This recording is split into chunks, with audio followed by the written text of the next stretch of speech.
Good morning, dear students. So, let's study chapter number 1 of class 7 Civics on equality. So, let's start. These are the pictures. Now, let's start on equality. India is a democracy. Bharat एक लोकतंत्र है. In the class 6 book, we looked at the key elements of a democratic government. बच्चों आपने पिछली class में पढ़ा होगा class 6 में कि डेमोक्रेटिक गवर्नमेंट के बारे में लोक गण क्या होता है, लोकतंत्र क्या होता है. These include people's participation, the resolution of conflict, the equality and justice. अब डेमोक्रेटिक गवर्नमेंट में क्या होता है, लोगों का पार्टिसिपेशन होता है, वे भाग लेते हैं उसमें, और उनका रेजोल्यूशन होता है, और इक्वलिटी समानता होती है, और न्याय होता है. Equality is the key feature of democracy and influences all aspects of its functioning. बच्चों जो समानता का व्यवहार है वो एक मुख्य बिंदु है लोकतंत्र का. लोकतंत्र में समानता है और वो इन्फ्लुएंस करता है जितने एस्पेक्ट्स हैं, जितने भी बिंदु हैं फंक्शनिंग के, वो इक्वलिटी जो है इनको इफ़ेक्ट करता है. In this chapter you will read more about equality, what it is, why it is important in a democracy and whether or not everyone is equal in India. अब बच्चों हम इस चैप्टर में क्या पढ़ने वाले हैं, समानता के बारे में, इक्वलिटी के बारे में, कि इक्वलिटी क्या है, ये क्यों ज़रूरी है डेमोक्रेसी में, और क्या सभी को ये भारत में मिल पा रहा है समानता का अधिकार या नहीं. Let's begin by looking at Kanta story.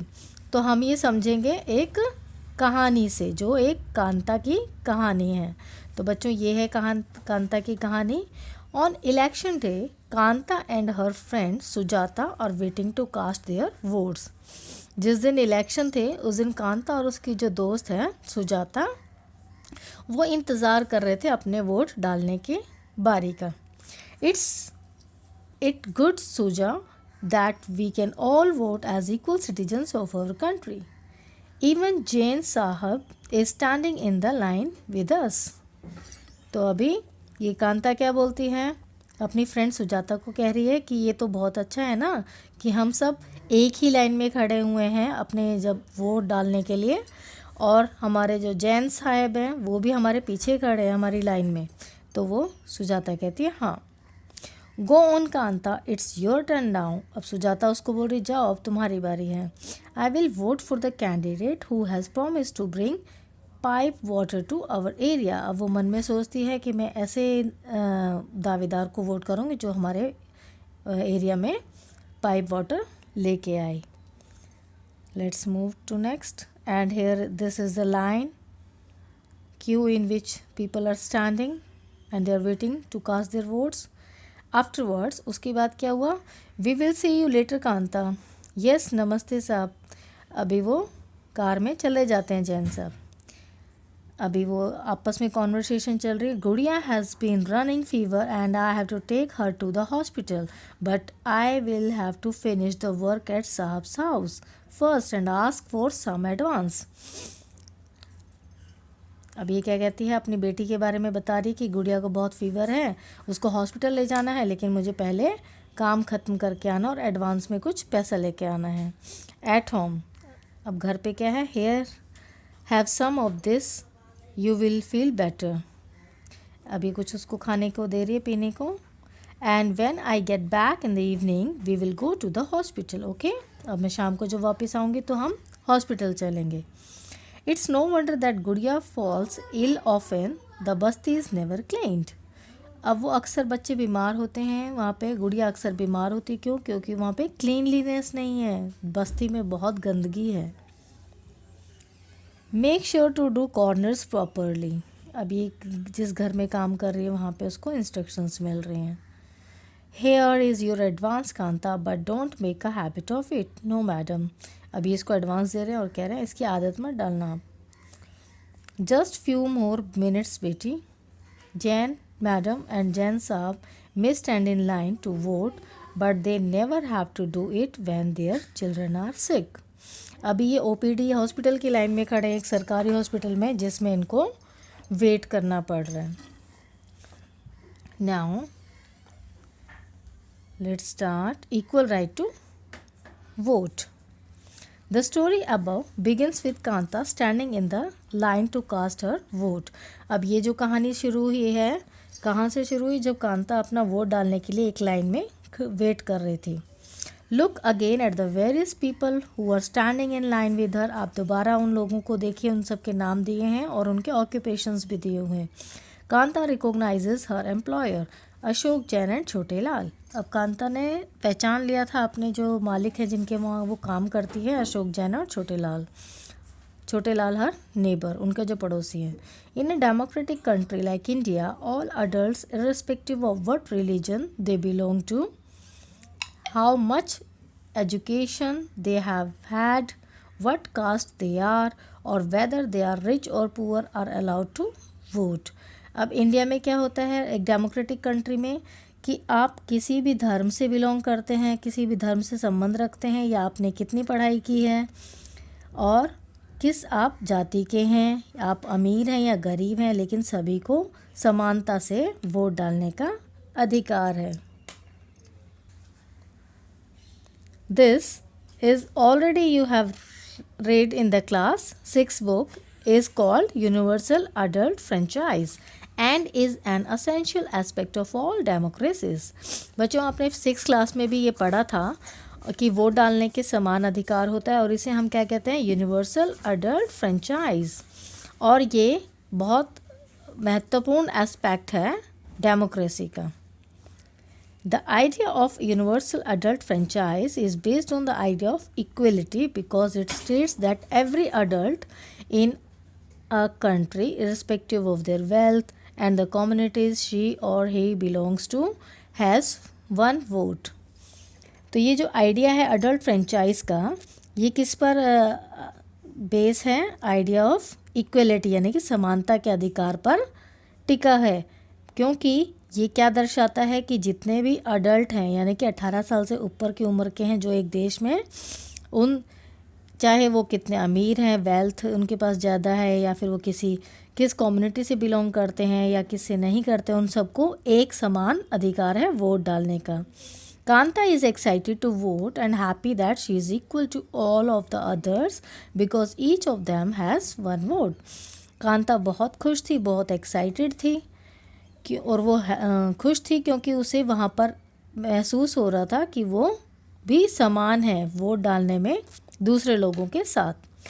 But as her day goes on, Kanta becomes less certain about what equality really means. लेकिन जैसे जैसे दिन आगे बढ़ा तो कांता जो है उसको सही मायने में ये लगने लगा कि वो इस बारे में सर्टन नहीं है कि इक्वलिटी क्या है. What is it that Kanta makes unsure. Let's take a look at a day on in her life. तो आइए वो हम दिन देखते हैं जिसमें उसको ऐसा महसूस हुआ कि वो बराबर का अधिकार, उसे समानता का अधिकार नहीं है. She lives in a slum and has a drain behind her house. वो एक स्लम एरिया में रहती हैं, झुग्गी झोपड़ी एरिया में, और उसके घर के पीछे क्या है? ड्रेन है, नाली है. Her daughter is sick but she can not take the day off from the work because she needs to borrow money from her employers to take her child to the doctor. अब उसकी जो बेटी बीमार है लेकिन वो छुट्टी नहीं ले सकती काम से, और उसे काम पर जाना है और एम्प्लॉयर से अपने पैसे लेके आने हैं एडवांस में ताकि अपने बच्चे को वो डॉक्टर के पास ले जा सके. Her job as a domestic help tires her out. अब जो वो काम करती हैं वहाँ पर उससे वो बहुत थक जाती हैं. And finally she ends her day by again standing in a long line.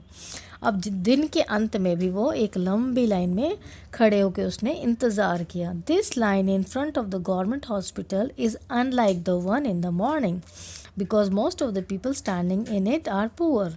अब ये जो क्यू जिस लाइन में वो शाम को गवर्नमेंट हॉस्पिटल में लगी है, ये सुबह वाली लाइन से बिल्कुल अलग थी क्योंकि इस लाइन में जितने भी लोग खड़े हैं वो सभी गरीब थे. Do you think Kanta has enough reason to doubt whether she really is equal? List 3 reasons from the story above that might make her feel like this. तो बच्चों ये थी स्टोरी कांता की।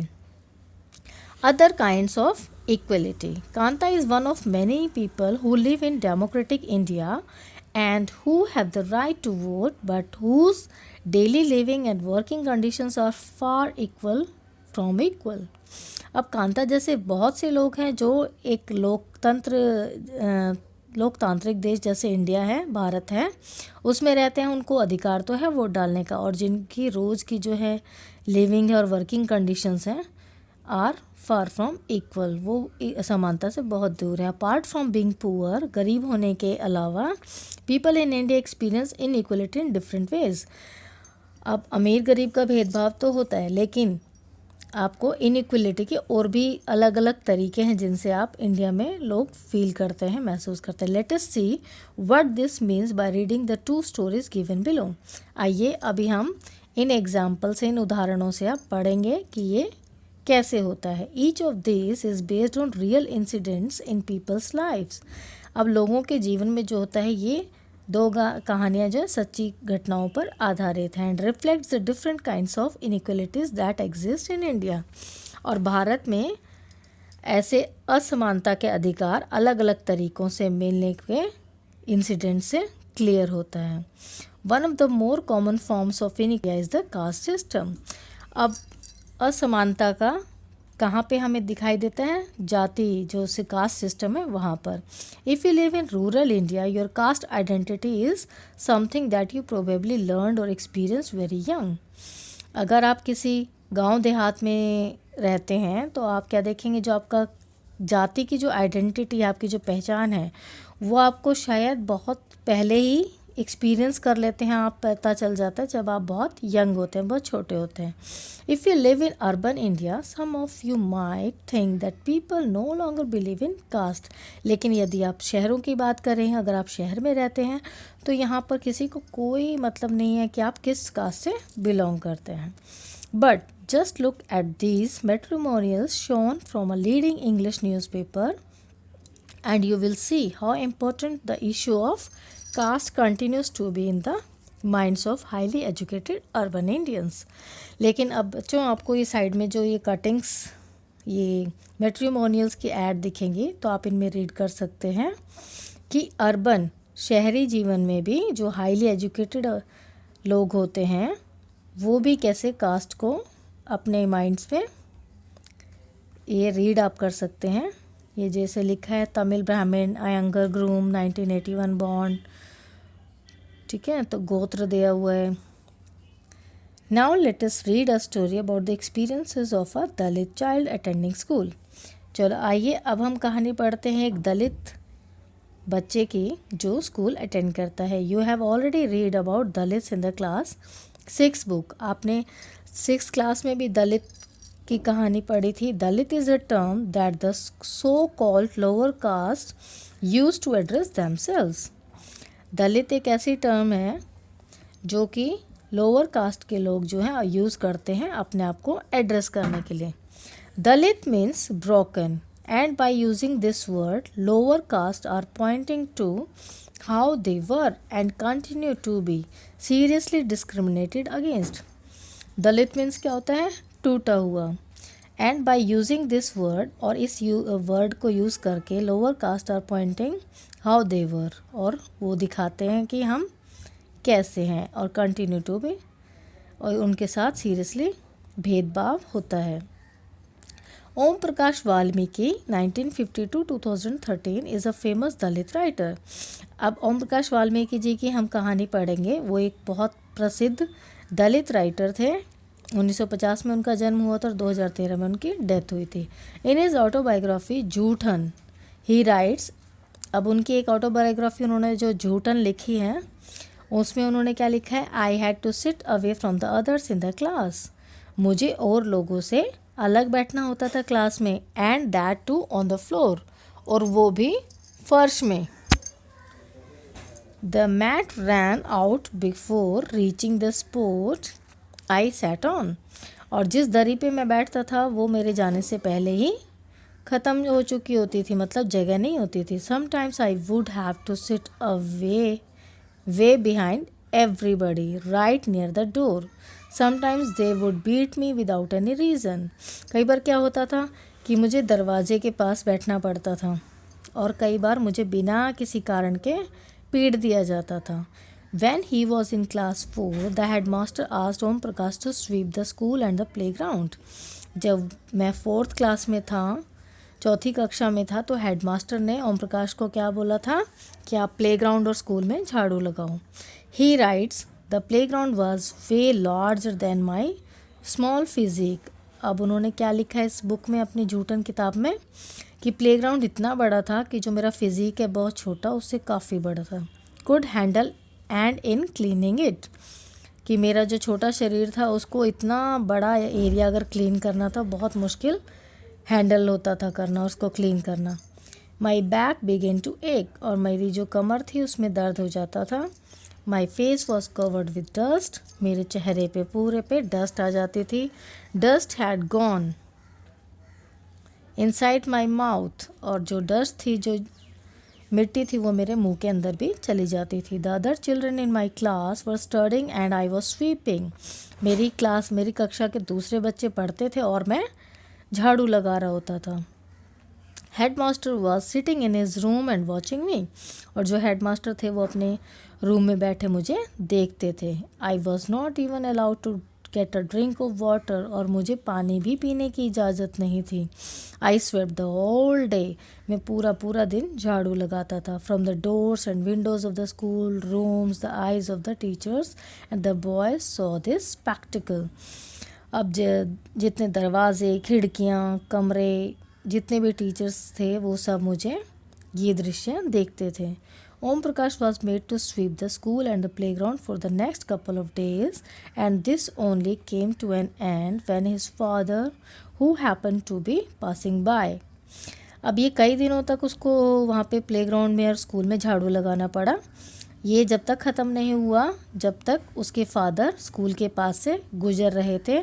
सॉ हिज सन स्वीपिंग, जब तक उसके father ने उनको देखा कि वो मेरा बेटा झाड़ू लगा रहा है स्कूल में. He confronted the teachers and then walking away from the school holding Om Prakash hand. He said loudly for all of them to hear, you are a teacher so I am leaving now. अब जो उनके वाल्मीकि जी के, ओम प्रकाश वाल्मीकि जी के पिताजी थे, तो उन्होंने teacher से पूछताछ की कि ये क्या है कि मेरा बेटा झाड़ू लगा रहा है. एंड देन वॉकिंग अवे, और फिर उन्होंने उनका ओम प्रकाश का हाथ होल्ड किया, पकड़ा और वहाँ से चले गए. और उन्होंने तेज़ बोला कि यू आर अ टीचर, आप एक अध्यापक है, इसलिए मैं यहाँ से जा रहा हूँ. But remember this much master, he will study right here, लेकिन आप ये बात जान लो वो यहीं पढ़ेगा, इन दिस स्कूल, इसी स्कूल में. And not just him but there will be more coming after him, और अकेला यही नहीं, इसके अलावा और भी कई लोग आएंगे. The second story is based on an incident that took place in one of India's larger cities and is common practice in most parts of the country. अब ये तो कहानी हो गई बेटा ओम प्रकाश वाल्मीकि जी की. अभी बच्चों हम नेक्स्ट कहानी, जो दूसरी कहानी पढ़ेंगे, वो एक बड़े शहरों की आम कहानी है जो कि हमारे देश में अक्सर कई हिस्सों में ऐसा घटित होती है. It is a story about Mr and Mrs Ansari who were looking to rent an apartment in the city. अब ये कहानी है मिस्टर और मिसेस अंसारी के, जो एक अपार्टमेंट में, एक शहर में किराए के लिए घर ढूंढ रहे हैं. They had the money and so paying the rent was no problem.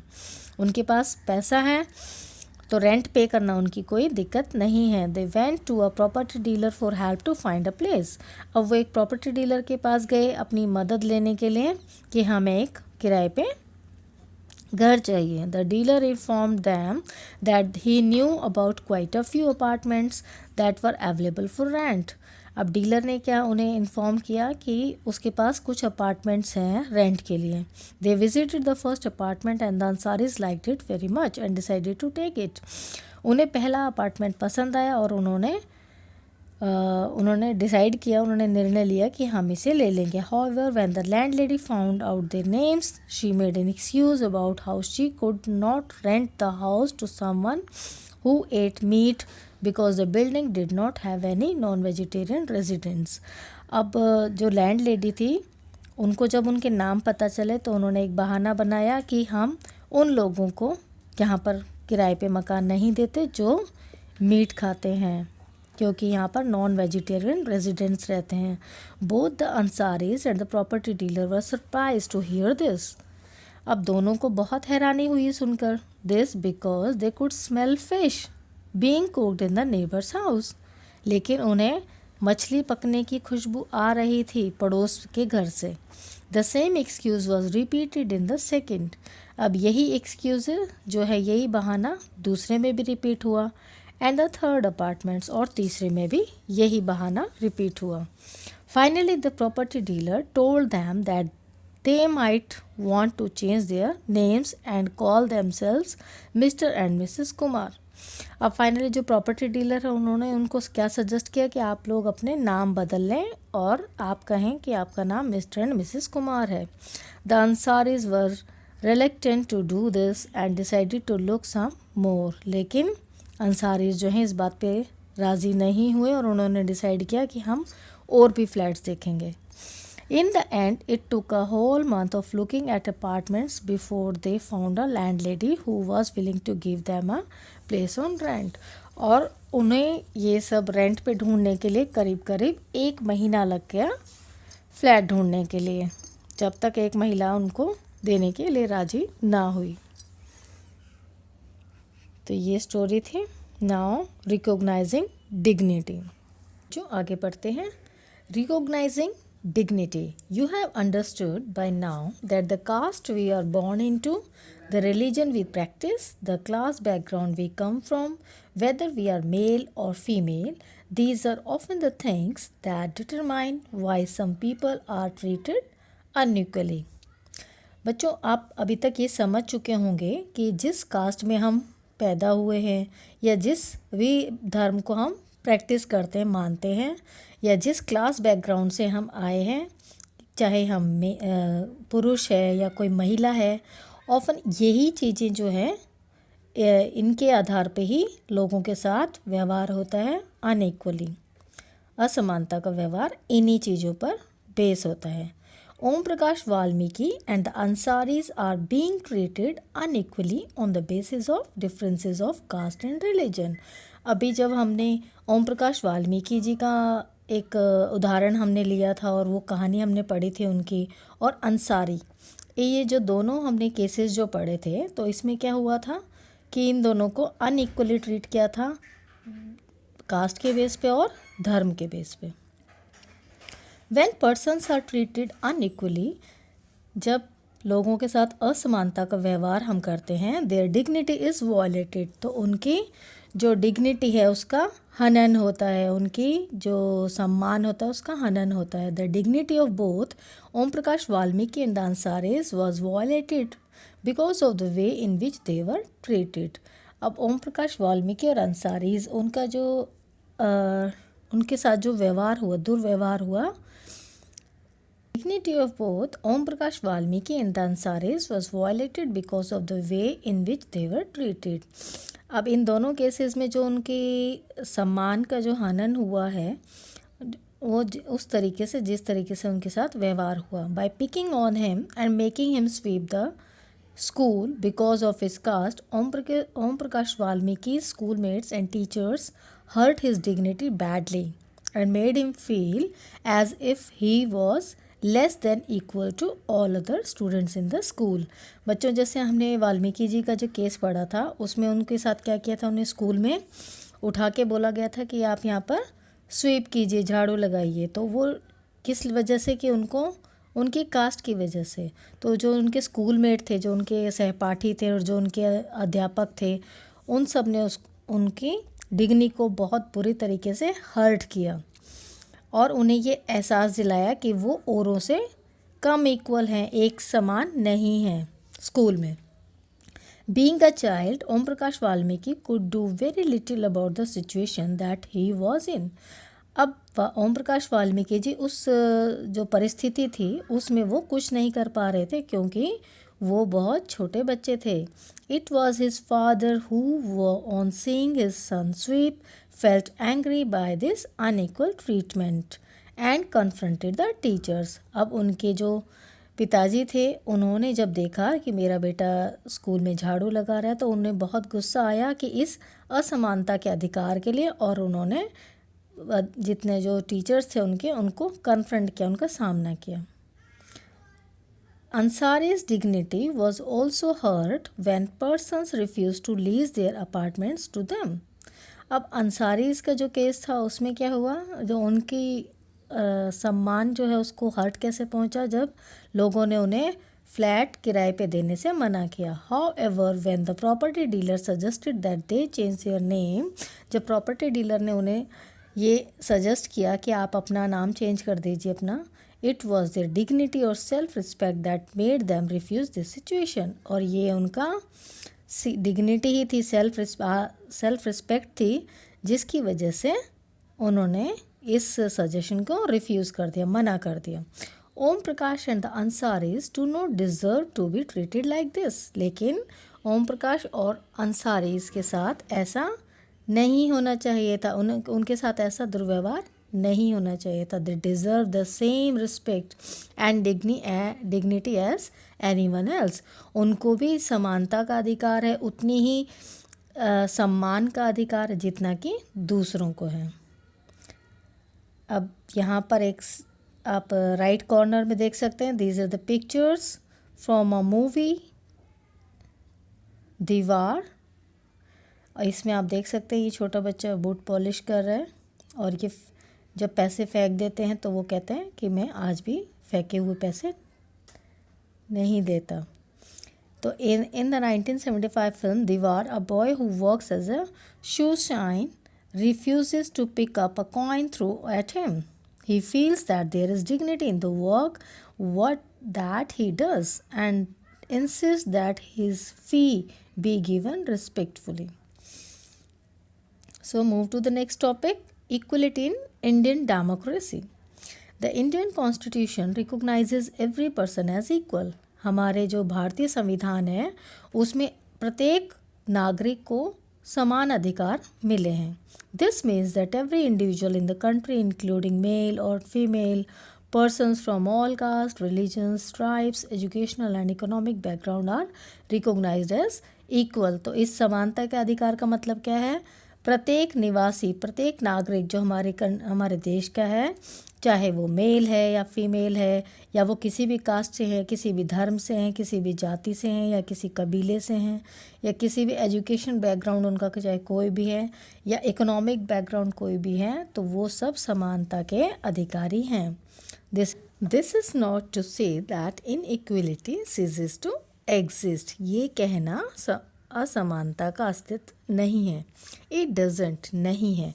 But at least in democratic India, the principle of the equality of all persons is recognized. लेकिन भारत जैसे लोकतांत्रिक देश में जो सिद्धांत है समानता का, वो सभी व्यक्तियों के लिए मान्य है.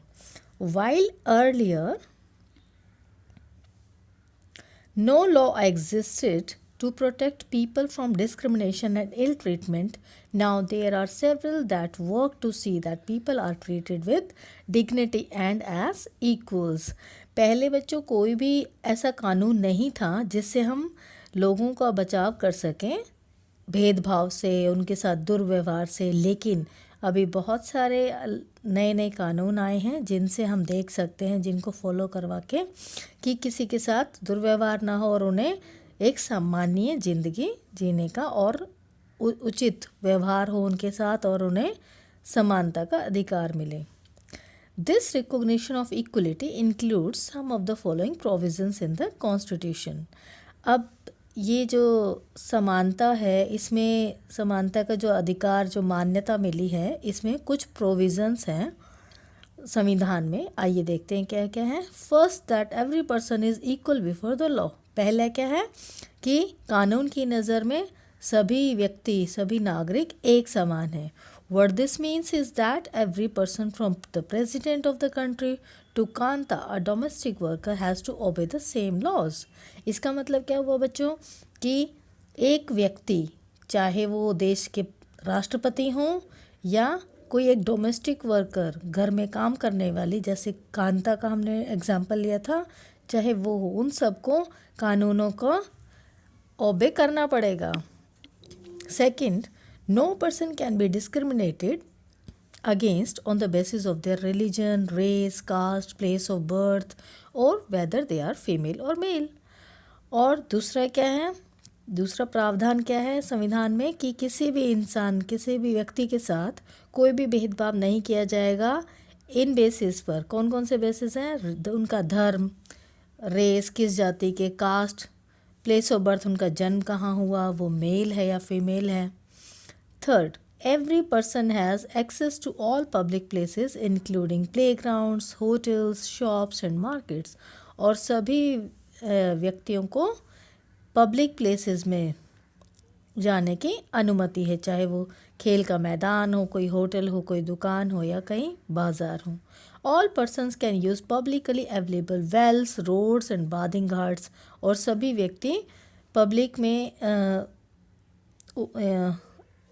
अवेलेबल, जैसे कुएं हैं, रोड्स हैं और नहाने के घाट्स हैं, ये सब यूज़ कर सकते हैं. Fourth, untouchability has been abolished. और चौथा क्या है? छुआछूत जो है मिटा दी गई है, ख़त्म हो गई है. The two ways in which the government has tried to implement the equality that is guaranteed in the Constitution is first through the laws and second through government programs or schemes to help disadvantaged communities. अब बच्चों ये समानता का अधिकार तो आपने समझ लिया है ना. अभी क्या है कि दो ऐसे कौन कौन से तरीके हैं जिनसे सरकार जो है कोशिश करती है समानता के अधिकार को इम्प्लीमेंट करने की संविधान में.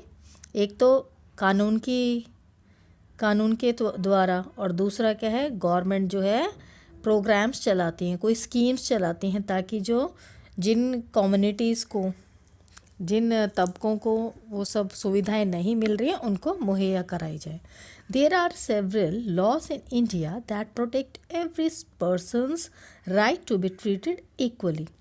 अब कुछ कानून हैं भारत में जो कि हर व्यक्ति के अधिकारों की रक्षा करते हैं समानता. In addition to laws the government has also, अब लॉज के अलावा भी सरकार जो है, government has set up several schemes to improve the lives of communities and individuals who have been treated unequally for several centuries. अब कई सदियों से जिन कम्युनिटीज़, जन समुदायों या कोई इंडिविजुअल है, उन सब के साथ अगर असमानता का ट्रीटमेंट हो रहा है, कोई दुर्व्यवहार हो रहा है, तो उनको उत्थान करने के लिए, उनको इम्प्रूव करने के लिए, सुधार लाने के लिए गवर्नमेंट ने कई स्कीम्स चलाई हैं. These schemes are to ensure greater opportunity for people who have not had this in the past. अब इन स्कीम्स जो ये योजनाएं आती हैं सरकार की, ये एक मौका देते हैं लोगों को आगे बढ़ने का. One of the steps taken by the government includes the midday meal scheme. अब एक कौन सा स्टेप है जो गवर्नमेंट ने लिया है, वो है mid day meal scheme. This refers to the program introduced in all government elementary schools to provide children with cooked lunch. अब इस मिड डे मील में क्या होता है बच्चों कि जितने भी सरकारी स्कूल हैं, एलिमेंट्री स्कूल जो हैं, उनमें क्या बच्चों को पका हुआ खाना लंच में दिया जाता है. Tamil Nadu was the first state in India to introduce this scheme in 2001. 2001 में तमिलनाडु एक पहला राज्य ऐसा बना था जहाँ पे इस स्कीम को सबसे पहले लागू किया गया था. The Supreme Court asked all state governments to begin this program in their schools within 6 months. अब सुप्रीम कोर्ट ने क्या बोला था कि अगले 6 महीने में इन सबको, सभी राज्यों में इसको लागू किया जाए. This programme has had many positive effects. अब इस प्रोग्राम के बहुत सारे पॉजिटिव इफ़ेक्ट हुए.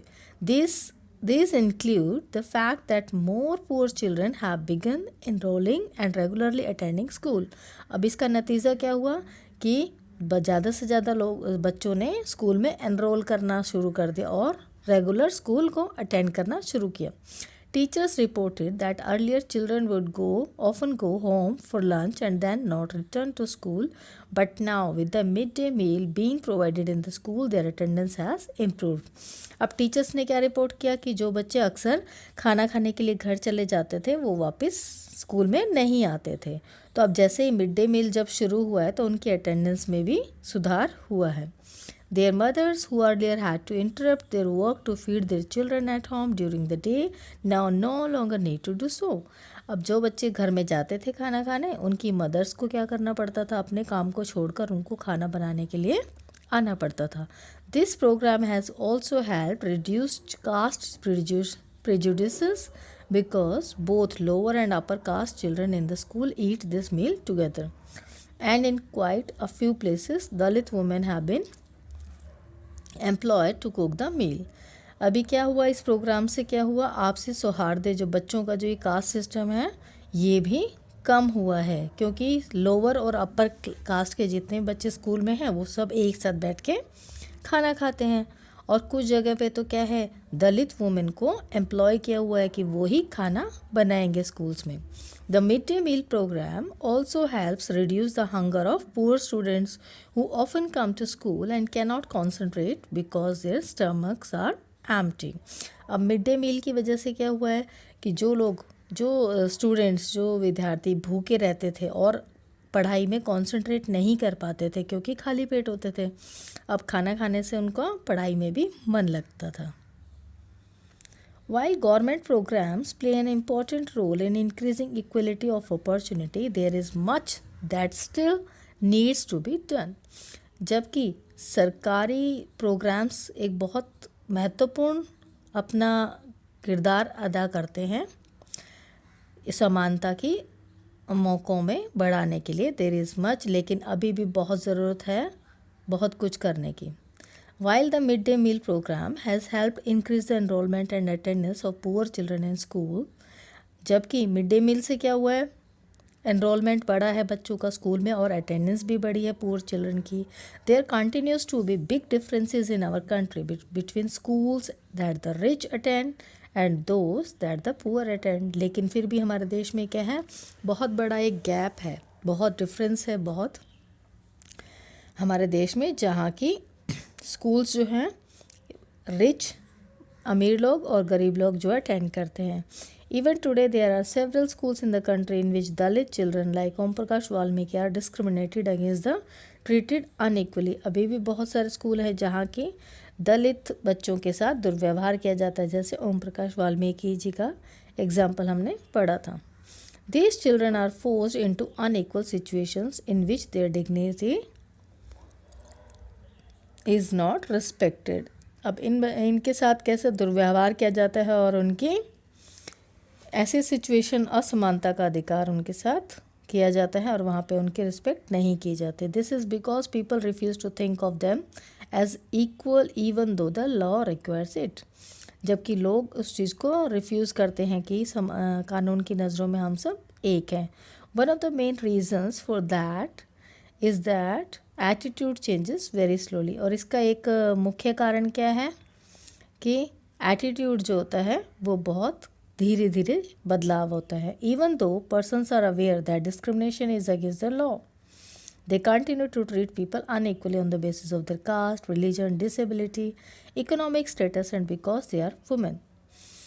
अब लोगों को जानकारी तो हो गई है कि भेदभाव हमें नहीं करना, लॉ के अगेंस्ट में हमें लोगों के साथ असमानता का व्यवहार नहीं करना, चाहे वो किसी कास्ट के हैं, किसी धर्म के हैं, उनका इकोनॉमिक स्टेटस क्या है, या फिर वो मेल या फीमेल हैं, लेकिन फिर भी लोग करते हैं. It is only when people begin to believe that no one is inferior and that every person deserves to be treated with dignity that present attitudes can change. अब जो लोगों का ये नज़रिया है यही चेंज होगा, तभी शुरुआत होगी. Establishing equality in a democratic society in a continuous struggle and one in which individuals as well as various communities in India contribute to, and you will read more about this in this book. अभी हम इस book में और भी struggles के बारे में पढ़ेंगे. Issues of inequality in other democracies, अब दूसरे लोकतंत्र जो देश हैं उनमें ये इशू को कैसे टैकल किया जाता है. You are probably wondering whether India is the only democratic country in which there is inequality and where the struggle for equality continues to exist. आपको हो सकता है ये जानकर हैरानी हो कि इंडिया एक ऐसी कंट्री है, एक लोकतांत्रिक देश है जहाँ के असमानता के अधिकार के लिए, जहाँ समानता के अधिकार के लिए स्ट्रगल की जाती है. The truth is that in many democratic countries around the world the issue of equality continues to be the key issue around which communities struggle. अब सच्चाई तो ये है कि जो दूसरे लोकतांत्रिक देश हैं पूरे संसार में, उनका जो ये मुद्दा है समानता का, उसमें लगातार क्या है, ये पूरे कम्युनिटीज़ के लिए कम्युनिटी स्ट्रगल करती हैं अपने समानता के अधिकार के लिए. So for example in the USA, the African Americans whose ancestors were the slaves who were brought over from Africa continue to describe their lives today as largely unequal. जैसे उदाहरण के लिए अमेरिका में क्या होता है, जो अफ्रीकन अमेरिकन्स हैं जिनके जो पूर्वज हैं वो स्लेव्स हुआ करते थे, गुलाम हुआ करते थे, और जिनको अफ्रीका से लाया गया था, वो अभी भी कंटिन्यू करते डिस्क्राइब उनकी अपनी जो लाइफ्स हैं, ज़िंदगी हैं, वो आज भी बड़े पैमाने पे उनके साथ असमानता का व्यवहार किया जाता है. This despite the fact that there was a movement in the late 1950s to push for equal rights for African Americans. और 1950 में एक समान अधिकारों के लिए अफ्रीकन अमेरिकन्स ने एक मूवमेंट चलाया था. प्रायर टू दिस, इससे पहले African Americans were treated extremely unequally in the USA and denied equality through law. अब कानून के साथ भी इक्वलिटी के लिए डिनाई किया गया USA में, और बहुत एक्सट्रीम स्टेज पे जाके अफ्रीकन अमेरिकन के साथ भेदभाव किया जाता था. For example when travelling by बस, एक उदाहरण डेली बताते हैं आपको, जब बस से सफ़र करते थे, they either had to sit at the back of the bus, या तो उन्हें बस में पीछे बैठना पड़ता था, और get up from their seat whenever a white person wish to sit. अगर कोई वाइट पर्सन आ जाता है तो ब्लैक को उठना पड़ता था, सीट खाली करनी पड़ती थी. रोज़ा parks was an African women. एक रोज़ा पार्क जो थी वो अफ्रीकन अमेरिकन महिला थी. Tired from a long day at work, she refused to give up her seat on a bus to a white man. On 1st December 1955. 1 दिसंबर 1955 को क्या हुआ, रोज़ा टायर्ड जो अपना काम करके आ रही थी, बहुत थकी हुई थी, और उन्होंने वो सीट एक वाइट मैन को देने से मना कर दिया. Her refusal that day started a huge agitation against the unequal wage. अब जो उसने मना किया सीट देने के लिए, उसी से क्या हुआ, एक बहुत बड़ा एजिटेशन स्टार्ट हो गया, और अनइक्वल वेज जिसमें अमेरिकन अफ्रीकन के साथ जो दुर्व्यवहार किया जाता है असमानता का, उसके खिलाफ एक बहुत बड़ा मुहिम चल गई. सो बच्चों आप देख सकते हैं, here is the seat of bus in which this women is Rosa park.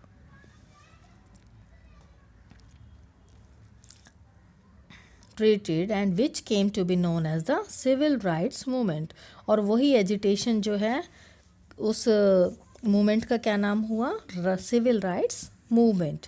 The civil rights act of 1964 prohibited discrimination on the basis of race, religion और नेशनल ओरिजिन. अब ये सिविल राइट्स जो एक्ट बना 1964 में, उसमें जो भेदभाव को प्रोहिबिट किया गया, मिटाया गया, किस बेस पे, रेस पे, धर्म पे, और उनका नेशनल ओरिजिन कहाँ हुआ है, कहाँ उनका जन्म हुआ है. It also stated that all schools would be open to African American children. और इसमें यह भी स्टेट किया गया था कि जितने भी जो स्कूल अफ्रीकन अमेरिकन बच्चों के लिए खुले हैं, that they would no longer have to attend separate schools specially set up for them.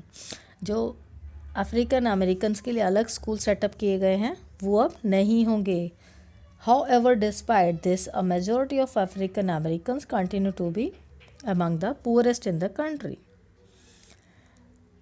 इसके बावजूद जो मेजॉरिटी थी अफ्रीकन अमेरिकन की, वो बहुत पुअर थी. Most African American children can only afford to attend government schools that have fewer facilities and poorly qualified teachers as compared to white students. who either go to private schools or live in areas where the government schools are as highly rated as private schools. अब क्या होता था, जो most African American हैं बच्चे, वो afford कर सकते थे सिर्फ सरकारी स्कूलों में जाना, या उनको कम फैसिलिटीज़ मिलती थी, पुअरली क्वालिफाइड टीचर्स उन्हें पढ़ाते थे as compare to white students. और या तो उन्हें प्राइवेट स्कूल में जाएंगे तो उन्हें ऐसे स्कूल में एरिया में रहना पड़ेगा where the government schools are highly rated as private schools. तो ये रोज़ा पाक की कहानी थी। अभी excerpts from article 15 of the Indian constitution. बच्चों ये भी पढ़ लेते हैं। आर्टिकल 15 क्या है हमारे भारतीय संविधान में? Prohibition of discrimination on grounds of religion, race, caste, sex और प्लेस ऑफ बर्थ। अब इस आर्टिकल में क्या होता है कि हम भेदभाव जो है किया जा रहा है, जो डिस्क्रिमिनेशन, उसको मिटाया जाएगा इस आर्टिकल के तहत। और किस बेस पे? किसी को धर्म के बेस पे, रेस, कास्ट, सेक्स या उसका प्लेस ऑफ बर्थ। पहला फर्स्ट के पॉइंट है, the state shall not discriminate against any citizen on grounds only of religion, race, caste, sex, place of birth और एनी ऑफ देम। जो ये यहाँ फर्स्ट में ये लिखा गया फर्स्ट पॉइंट में कि हमें किसी भी सिटीजन के साथ भेदभाव नहीं करना है इन सभी बेसिस पर। No citizens shall, on grounds only of religion, race, caste, sex, place of birth, or any of them, be subject to any disability, liability, restriction, or condition with regard to access to shops, public restaurants, hotels, and places of public entertainment. अब किसी भी citizen के साथ इन basis पे नहीं करना है भेदभाव, और जैसे कोई डिसेबिलिटी है, लाइबिलिटी है, रेस्ट्रिक्शन है, और उनको एक्सेस दिया जाएगा शॉप्स, पब्लिक रेस्टोरेंट्स, होटल्स में जाने के लिए। Or the use of wells, tanks, bathing ghats, roads and places of public resort maintained wholly or partly out of state funds or dedicated to the use of the general public. और जो general public को इन सभी जगह जाने का, public places में और public चीज़ों को यूज़ करने का पूरा अधिकार है। Now last topic is challenge of democracy. बच्चों ये कई जगह ये डिलीट करवाया गया टॉपिक, फिर भी हम एक बार रीड कर लेते हैं। No country can be described as being completely democratic. There are always communities and individuals trying to expand the idea of democracy and push for a greater recognition of equality on existing as well as new issues. Central to this is the struggle for the recognition of all persons as equal and for their dignity to be maintained. In this book, you will read about how this issue of equality affects various aspects of our daily lives in democratic India. As you read these chapters, think about whether the equality of all persons and their being able to maintain their dignity is upheld. So, bachcho, this was the chapter on equality. I hope you understand each and every paragraph and lines. So, thank you very much for watching.